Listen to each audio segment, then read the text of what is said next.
In view of Andhra Pradesh అది మాట్లాడదాం. జయప్రకాష్ గారు, ఇప్పుడు ఎన్డీఏ ప్రభుత్వం ఇవాళ మీ 3 పార్టీలు కలిపిన ప్రభుత్వం అందరికీ ఒక ఆశ లేదా భరోసా ఏంటంటే, ఒకటి చంద్రబాబు నాయుడు గారు ఆయన అనుభవము విజన్ దాని మీద నమ్మకం ఒకటైతే, రెండోది పైనుంచి ప్రధానమంత్రి ఆంధ్రప్రదేశ్ని సహాయ సహకారాలు ప్రత్యేకంగా చూస్తారు. ఒకటి అలయన్స్ పార్ట్నర్గా ఉన్నారు, రెండోది ప్రామిసులు కూడా ఉన్నాయి. సో ఆ దిశగా చూసుకుంటే ఈ 2 ఏళ్లలో ఆంధ్రప్రదేశ్కి కేంద్రం నుంచి వచ్చిన గ్రాంట్లు కానివ్వండి, లేకపోతే మీరు ఇప్పించిన అప్పులు కానివ్వండి, లేకపోతే ప్రత్యేకంగా మీరు ఆంధ్రప్రదేశ్ని ట్రీట్ చేసిన డీటెయిల్స్ ఉంటే ప్లీజ్ షేర్ విత్ అస్. నమస్కారం అండి. ముఖ్యంగా రిషి గారు, మీకు అదేవిధంగా ప్యానల్లో ఉన్నటువంటి మిత్రులు అప్సాన్ రాజేష్ గారికి, పెద్దలు పాపారావు గారికి, అదేవిధంగా ఏబిఎన్ వీక్షకులందరికీ కూడా నమస్కారాలు తెలియజేస్తా ఉన్నా. ఇప్పుడు మీరు చెప్పినట్లుగా మనం రీఆర్గనైజేషన్ యాక్ట్ ఏదైతే ఉందో దాని ప్రకారంగా రాష్ట్ర ప్రభుత్వానికి ఏదైతే కేంద్రం హామీలు ఇచ్చినాయో ఆ హామీలు నెరవేర్చడంలో భాగంగా ఒక పక్క అమరావతి నిర్మాణానికి కావాల్సినటువంటి మద్దతు, అదేవిధంగా పోలవరానికి సంబంధించినటువంటి ఆర్థిక మద్దతు ఏదైతే ఉందో, మరి అనేకమైనటువంటి ఇతర ప్రాజెక్టులు సుమారుగా రహదారులకు సంబంధించినవి కానివ్వండి, లేకపోతే ఏదైనా కానివ్వండి, వీటన్నిటిని కూడా మనం చూసుకున్నట్లయితే అమరావతికి రాజధాని నిర్మాణం కోసం అని చెప్పి 15,000 కోట్ల రూపాయలు ఇవ్వడంతో పాటుగా మరొక 15,000 కోట్ల రూపాయలకి కేంద్ర ప్రభుత్వం యొక్క పూర్తి బాధ్యతతోటి మనకి ఎక్స్టర్నల్ ఎయిడెడ్ ఫండ్స్ కింద ఇచ్చినటువంటి కొంత ఆర్థికమైనటువంటి మద్దతు వరల్డ్ బ్యాంక్ దగ్గర నుంచి కావచ్చు, ఏషియన్ డెవలప్మెంట్ బ్యాంక్ దగ్గర నుంచి, వీటన్నిటి నుంచి ఇచ్చింది. గ్యారంటీర్ గా ఉండటమే కాదు, వీటి యొక్క మళ్ళీ రీపేమెంట్ కూడా కేంద్రం ప్రభుత్వమే బాధ్యత తీసుకొని చేయించేటటువంటిది.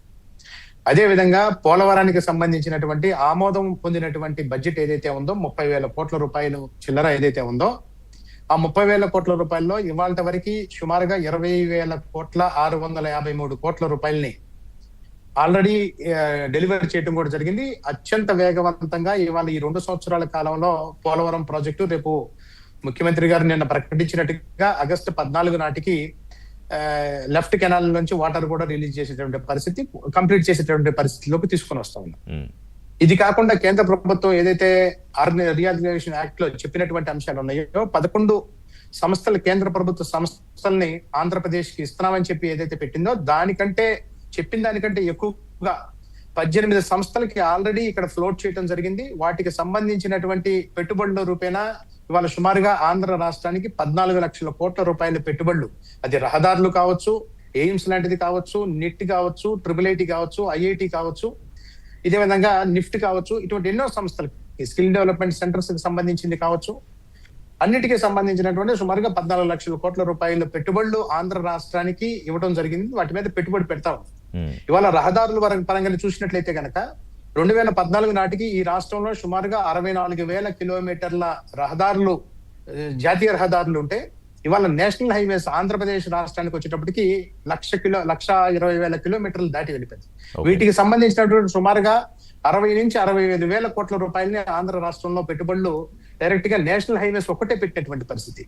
ఇవాళ మనం ఏదైతే నేషనల్ ప్రాజెక్ట్స్ ఉన్నాయో, రామాయపట్నం పోర్ట్ కావచ్చు, అదేవిధంగా షిప్ యార్డ్స్ కి సంబంధించినటువంటి కావచ్చు, వీటన్నిటి పెట్టుబడులు కనుక మనం చూసినట్లయితే సుమారుగా ఇంతకుముందు చెప్పుకున్నట్టుగా 14 లక్షల కోట్ల రూపాయల పెట్టుబడుల దాకా ఆంధ్ర రాష్ట్రానికి పెట్టినటువంటి ఎక్స్క్లూజివ్ పెట్టుబడులు మిగతా రాష్ట్రాల కంటే భిన్నంగా చేసినటువంటి పరిస్థితి.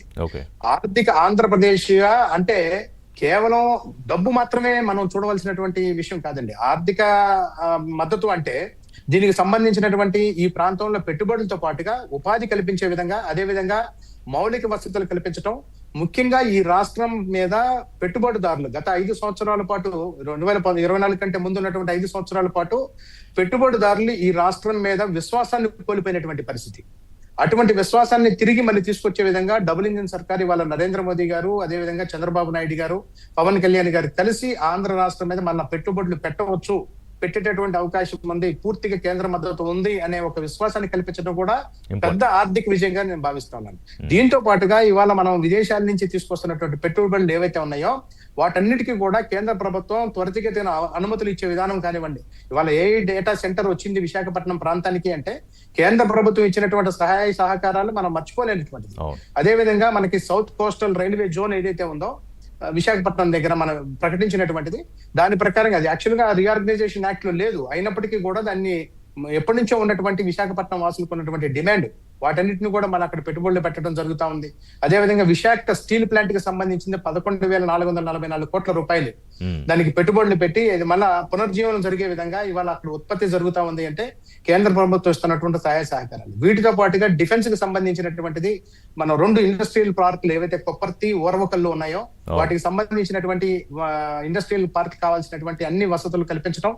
అదే విధంగా మనం చూసినట్లయితే కనుక అనంతపురానికి సంబంధించినటువంటి హార్టికల్చరల్ హబ్ గా చేయాలని రాష్ట్ర ప్రభుత్వం చంద్రబాబు నాయుడు గారి సంకల్పం ఏదైతే ఉందో దానికి పూర్తి మద్దతు ఇచ్చే విధంగా వారికి కావాల్సినటువంటి అన్ని రకాల వసతులు, దానికి పెట్టుబడులు కానివ్వండి, దానికి కావాల్సిన ఇన్ఫ్రాస్ట్రక్చర్ డెవలప్మెంట్ కావాల్సినటువంటి కానివ్వండి, పెట్టుబడులు అంతా కూడా ఇవ్వడం జరుగుతూ ఉంది.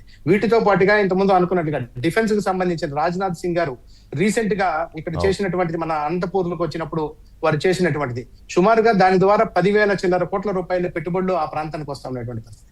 ఇవాళ రాష్ట్ర కేంద్ర ప్రభుత్వాల సమన్వయంతో ఆంధ్రప్రదేశ్ ఏదైతే 5 సంవత్సరాల పాటు అంధకార ఆంధ్రప్రదేశ్ ఉందో ఇవాళ ఆర్థిక ఆంధ్రప్రదేశ్ గా, అభివృద్ధి చెందుతున్న ఆంధ్రప్రదేశ్ గా, అగ్రగామి ఆంధ్రప్రదేశ్ గా మార్చే దానిలో కేంద్ర రాష్ట్ర ప్రభుత్వాల యొక్క సమన్వయం నభూతో నభవిష్యత్ అన్నట్టుగా ఏదైతే మనం కమిట్మెంట్ ఇచ్చామో ప్రజలకి, ఇచ్చినటువంటి కమిట్మెంట్ ప్రకారంగా ముందుకు వెళ్తా ఉన్నటువంటి పరిస్థితి చాలా స్పష్టంగా మనకు కనపడతా ఉన్నటువంటి పరిస్థితి మనం చూస్తా ఉన్నాము విజయ్ గారు. అదే విధంగా మనం చూసినట్లయితే కనుక గత 5 సంవత్సరాల పాటు ఏ రకంగా రాష్ట్రాన్ని చిన్నాభిన్నం చేసినటువంటి ఆర్థిక వ్యవస్థలు, జగన్మోహన్ రెడ్డి గారి పరిపాలనలో కాంట్రాక్టర్లకు అప్పులు పెట్టారు. విద్యుత్ ఛార్జీలకు సంబంధించినటువంటి ఛార్జెస్ పెంచడంతో పాటుగా విద్యుత్ సంస్థలకు అన్నిటి కూడా బకాయిలు పడ్డారు. అదే విధంగా ఈ రాష్ట్రానికి సంబంధించినటువంటి విదేశీ పెట్టుబడులు ఎవరైతే వచ్చారో వారందరినీ కూడా తరిమి కొట్టారు. ఈ రకంగా ఆంధ్రప్రదేశ్ యొక్క ఆర్థిక స్థితి అత్యంత దారుణమైనటువంటి పరిస్థితి నుంచి ఇవాళ మళ్ళీ దాన్ని పునర్జీవనం చేసే విధంగా 2 సంవత్సరాల కాలంలో రాష్ట్ర కేంద్ర ప్రభుత్వాలు కలిపి ప్రైవేటు పెట్టుబడులతో కలుపుకొని 24 నెలల కాలంలో 23 లక్షల కోట్ల రూపాయల పెట్టుబడులు వచ్చినాయంటే ముఖ్యంగా ఇది పెట్టుబడిదారులకి కలిగినటువంటి విశ్వాసం. ఇది ఉమ్మడి ప్రభుత్వం యొక్క చేసినటువంటి ఒక వాళ్ళు పెట్టుకున్నటువంటి లక్ష్యం ఏదైతే ఉందో 2047 నాటికి కేంద్రంలో విశ్వగురు స్థానానికి చేరాలి, ఆర్థికంగా భారతదేశం అభివృద్ధి చెందిన దేశంగా ఉండాలని, అదేవిధంగా స్వర్ణాంధ్రగా ఉండాలి అని చెప్పి చంద్రబాబు నాయుడు గారి యొక్క ఆలోచన ఏమైతే ఉందో దానికి తగిన విధంగా ఇవాళ ముందుకు వెళ్తా ఉన్నటువంటి పరిస్థితి. వికసిత భారత్ కోసం ఆంధ్రప్రదేశ్ కూడా ఒక గ్రోత్ ఇంజిన్ లో ఒక కీలకమైన పాత్ర పోషిస్తుంది, పోషించే అవకాశం కనిపిస్తుంది. మీరు చెప్పింది చాలా క్లియర్ గా దానిలో ముందు ఉంది రిషి గారు. అన్ని రాష్ట్రాల కంటే ఇవాళ పెట్టుబడుల కోసం మనం చూస్తా ఉంటే ఒక పక్క గుజరాత్, మరో పక్క కర్ణాటక, మరో పక్క తెలంగాణ, మరో పక్క ఉత్తరప్రదేశ్, ఇవన్నీ కూడా పోటీ పడతా ఉన్నటువంటి పరిస్థితి. ఎంత పోటీ పడేటటువంటి పరిస్థితిలో దేశానికి వచ్చినటువంటి పెట్టుబడుల్లో 25% పెట్టుబడులు ఒక ఆంధ్ర రాష్ట్రానికే వచ్చినాయి అంటే 2 పార్టీల యొక్క 2 ప్రభుత్వాల యొక్క సమన్వయం, 2 ఇద్దరు నాయకులకు ఉన్నటువంటి ఒక సుదూరమైనటువంటి లక్ష్యం ఏదైతే పెట్టుకున్నారో ఆ లక్ష్యం పట్ల నిర్దిష్టమైనటువంటి ప్రణాళిక, ఒక నాయకత్వం లక్ష్యానికి సంబంధించినటువంటి విషయం ఇది. అదే విధంగా లోకేష్ గారి పర్యటనలో కూడా కొరియాలో కూడా ఏ రకంగా జరిగినాయో మనం అందరం కూడా చూసాం.